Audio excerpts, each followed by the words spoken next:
Hello everyone, Chaos here, and welcome to another old school RuneScape video. We are just 3 weeks away from the grand finale to the Varlamore series, with the third part coming on July 23rd. And to close out the series of videos I did to prepare you for the first and second part of Varlamore, we will do it one final time to get you up to speed for everything this massive update will bring with it. I will, however, do something a little different. Ladies and gentlemen, I'll be covering this expansion as soon as it goes live, so subscribe with notifications on to know when I start streaming, and join our Discord with the link in the description to play with me and our community, and explore the third part of Varlamore together. So what am I doing different? If you use social media like Twitter or Reddit, you might have noticed that apparently there's a big influx of WoW players coming to old school RuneScape, meaning great potential for newcomers and returning players to be roaming around Gielinor. Because of this, I will give you a quick summary of everything released with the first and second part of Varlamore, and then jump into the third part, with everything you can expect so you're ready, levels and items wise. So Scapers, grab your favorite drink and snack, and let's begin. Let's start with a skill which pretty much changed its entire meta thanks to one of the updates coming from the first part of Varlamore, and that is the Hunter Guild. If you haven't been playing for a while, you may remember that Hunter was basically getting a high level and then sticking to either red or black Chinchampas for money or the herbivore for the pet. But thanks to this place, this is not the case anymore. When you reach level 47, you have access to the Hunter Guild in an area called the Avium Savannah. It's as simple as reaching the level and being able to ask one of the NPCs here for a rumor, which is simply hunting a creature until they drop what's called as a rare creature part. You bring this back to them, get your experience, and repeat the cycle. Better rumors are unlocked at levels 57, 72, and 91. For the last one, you will need completion of a quest called At First Light, unlocking the ability to get rumors from the highest tier master in the burrow. With the proper setup, Hunter rumors can reach upwards of 235,000 experience per hour, which is a lot better than the previous methods, which capped at about 150 at around the level for which you unlock master rumors. If you have at least level 47 Hunter, one of your first spots definitely has to be the Hunter Guild. Not only this, but rewards coming from this place are massive. You have a new Hunter outfit which helps with rumors, a ton of supplies from the loot sacks you get from completing them, and both Quetzal Whistle blueprints and the Quetzal feed, both of which unlock the Quetzal transport system, which is the best way to get around Varlamore. This place definitely reignited my love for the skill, and I can guarantee you will feel the same. Another activity that also defined the gear progression meta, especially for Irons, is called the Moon's Apparel. Not to be confused with the Perilous Moons, which is actually the quest needed to unlock this place, and serves as a tutorial for one of the most engaging encounters in Varlamore. Completing the quest will grant you access to a place called the Naguas Dungeon. Here, you'll be able to prepare your own supplies to take care of 3 bosses, being the Eclipse Moon, the Blue Moon, and the Blue Moon. These are a new type of enemy called Naguas, and if you haven't heard of them but you knew a little bit about the game before, picture them like Barrow's brothers. Defeat all 3 moons in one run for chances at their powerful sets, which aid in all 3 combat styles: Blood for melee, Eclipse for ranged, and Blue for magic. I said meta defining because nowadays, an Iron account may want to go to Barrows to unlock defensive armor and take care of the moons to snag their offensive armor for a big DPS upgrade in your adventure. Even if you don't get lucky, their regular loot is pretty decent, and not like Barrows chests, which only features boring runes and coins. If you're an unrestricted account, a lot of these items go for quite a lot of cash, so you can sell them for profit or keep them for the upgrade setup. The bosses themselves are not the only thing you can find here. The dungeon features a lot of creatures of species we have seen before like worms or lizards, but most importantly are home to enemies called Sulfur Naguas, which are one of the best places to AFK train mostly your melee stats in the entire game. I've mentioned them in many of my videos because they are just that good, so if you want to break from moons, come here to level up your stats. The final major piece of content that came with the release of Varlamore was the Fortis Coliseum. I'm leaving it last because when it came out, it was considered the most difficult challenge in the game, with the exception of Blood Torva. This new wave-based encounter comes to take players to their limit, with a final fight that will get the blood pumping. After 11 waves of monsters, you fight the Soul Heretic, the highest level monster in the entire game. After a few fights though, this is something you'll be able to do without taking any damage. And doing so will earn you the new best in slot range cape in the game, the Dishonest Quiver. You charge these with Sunfire Splinters, which are a new type of, let's call it currency, and one of its uses is to charge up the quiver for the ammo retrieving effect to work. This is one of the most thrilling encounters in the game, so whether you're ready for it or not, I heavily recommend watching a few videos to see the fight. Aside from the quiver, the Coliseum brings with it a new set of prayer boosting armor. An item called Echo Crystal to combine with Guardian Boots to make Echo Boots to provide superior defensive stats and recoil damage. And the rarest item to come from it, the Tunnel Sticks of Ralos. This is a boomerang type ranged weapon which reduces enemy defense, but realistically it's only used at a handful of places and it's only expensive because of how rare it is. The final thing to mention are new training methods which were added. We now have another AFK way to train mining in the Kamtora mine, technically 2 new thieving methods which let you automatically pickpocket and get keys to steal from houses in an AFK way, and a prayer method which gives more XP per hour, but is rather slow to prepare. I will link my Varlamore methods guide below so you can check them out. I always say the second part of Varlamore was a little underwhelming compared to the first part, not because it was bad, but because the introduction of this new area brought us so much amazing content that it was going to be hard to surpass it. But the first piece of the puzzle was the Mokhaiotl. This is a group boss that has you fighting a ginormous dragon at the top of a mountain, and you help the dwarves in the area neutralize him until he eventually wakes up again. We have had a lot of group encounters in the past, but this was the very first time where everyone's prayers contribute to the pillars in the arena, and if they all fill up before the bar above the dwarf, the Mokhaiotl will take additional damage. The encounter is easy enough, which is why I didn't really make a dedicated guide on it, but what's important about it are the new rewards coming with the newest dragon boss. You have the Dragon Hunter wand, which deals increased damage to dragons, and comes to close out the combat triangle for dragon-bane weapons along the lance and the crossbow. Other than that, you have the Tome of Earth to empower your earth spells, Mokhaiotl Hide to make a new set of Mokhaiotl Hide armor, although not that much more powerful than Blessed Dragon Hide. And finally, a new type of seed for a new type of herb called Waska. We will take a look at this one soon because it's one of the components for 2 new potions which came to improve the list of concoctions in the game. Something I literally have not experienced since RuneScape 2 is the addition of content which we do not even know about, or we learn about it right when it drops. You know, like the days when we would wake up, fire up RuneScape, and something like, hey guys, here's a brand new skill, go explore it and have fun with it. And why I'm saying this? Because that is exactly what happened with another boss called the Mokhaiotl. I vividly remember streaming the second part of Varlamore and someone telling me that there's a new boss that they didn't announce, and I genuinely could not believe it. How is Jagex going to release something without consulting it with a rabid fanbase on Twitter and Reddit? Well, lo and behold, completion of a quest called the Heart of Darkness gives you access to a new dungeon where you can find the new boss. It's honestly nothing huge, but if you're a mid-level player, this is definitely a good stepping stone into building up the reaction time. Its drops are also pretty much what you will see from other mid-level bosses, which will just about pay for your supplies. But other than the pet, its key drop, and things you will also get from the Frost Naguas outside, are both a Pendant of Eights and the Glacial Tumulti. The first is a necklace item to teleport around Varlamore, and the second one is a 2-handed weapon which specializes in the crush style, which will be helpful for the boss itself. Once you get the pet though, there will be virtually no reason to fight this boss, but a cool addition nevertheless. Up next we have 2 skilling activities. First is something called Mastering Mixology, which is an Ironman-friendly way to train Herblore.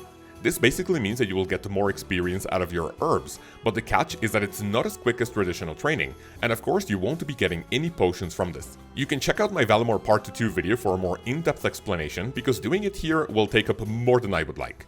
But if you do this activity enough, you will get points for upgrades such as the prescription goggles to save on secondaries, alchemist outfit, the reagents pouch, potion storage, and a new secondary ingredient called Aldarium.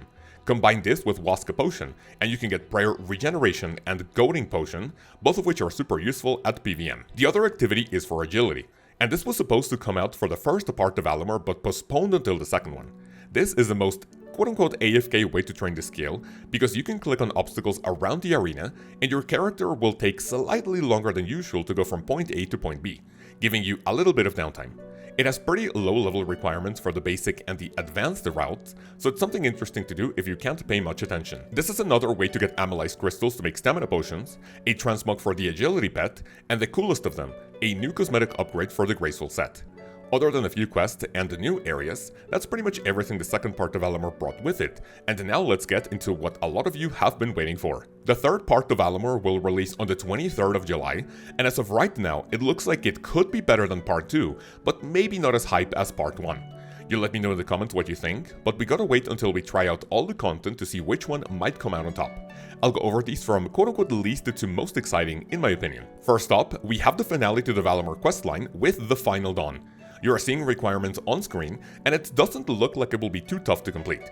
The important part is a new melee weapon which will come to rival the Dragon Scimitar, featuring a cool special attack which can burn your enemy, guaranteeing even more damage. Not only that, but you will need to complete the quest to engage with the main attraction of the show coming up later. This update will bring more monsters with it, starting with a new type of Nagua to come coexist with the Sulfur and the Frost Naguas.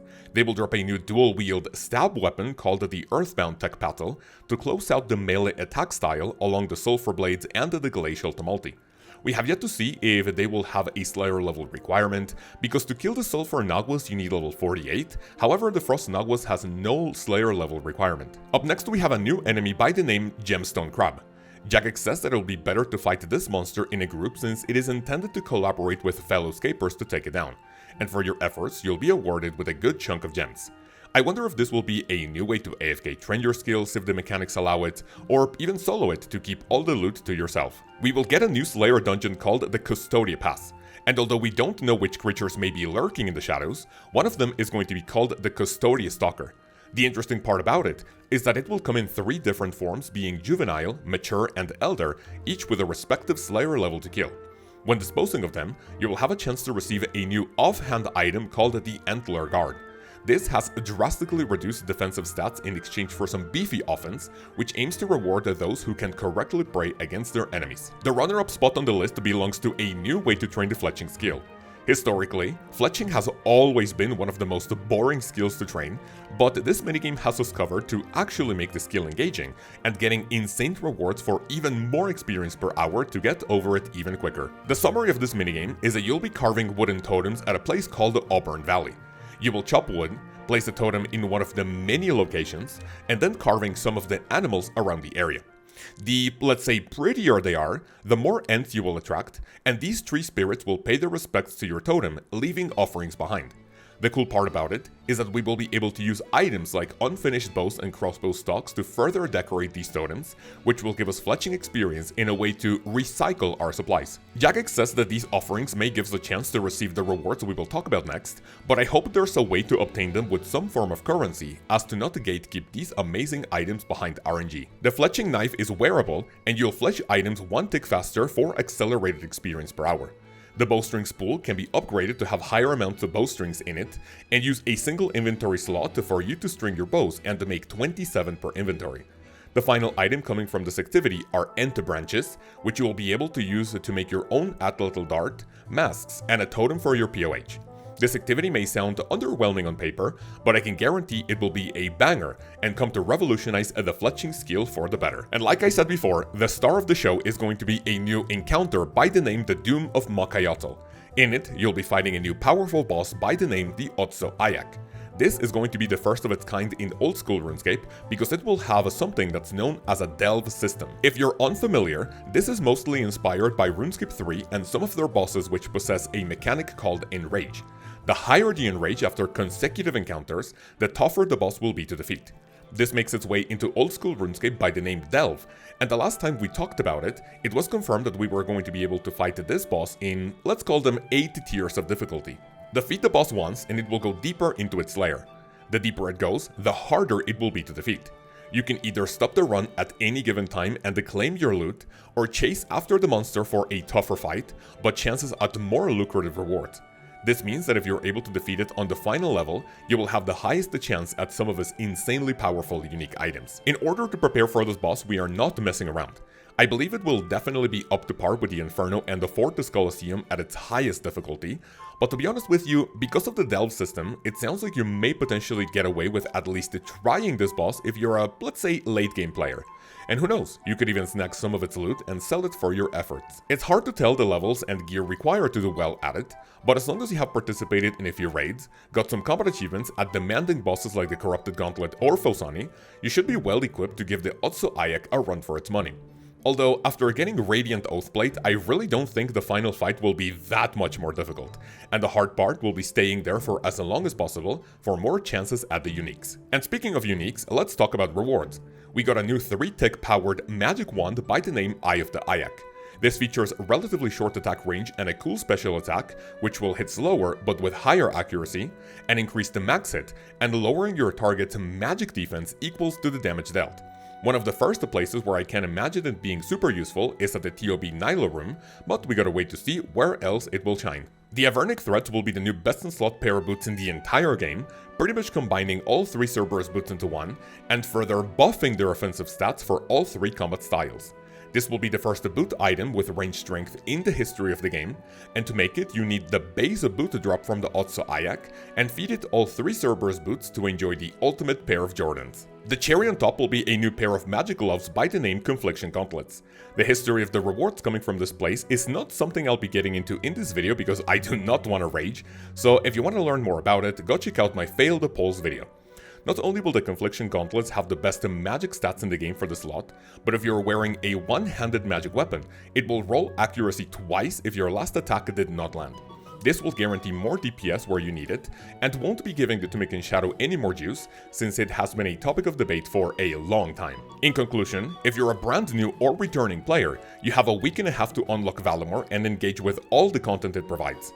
Of course, you won't be ready for encounters like the Colosseum or the Doom of Mokhaiotl, but that is just a small part of this absolutely massive continent of Varlamore, which will continue providing a ton of content for years to come. Scapers of all ages, that's pretty much it for this video. I hope you enjoyed and you learned something useful. If you did, tell me which piece of content from the third part of Varlamore you're most excited about and why, and if you include the term RSN and your username in your comment, you'll be entered in our weekly bond giveaway, for which we will pick a winner on Friday's stream. I want to thank each and every person on this list for supporting the channel with a monetary subscription, which all goes towards my beautiful wife, my puppy, and a local animal shelter we help every month with food and medicine.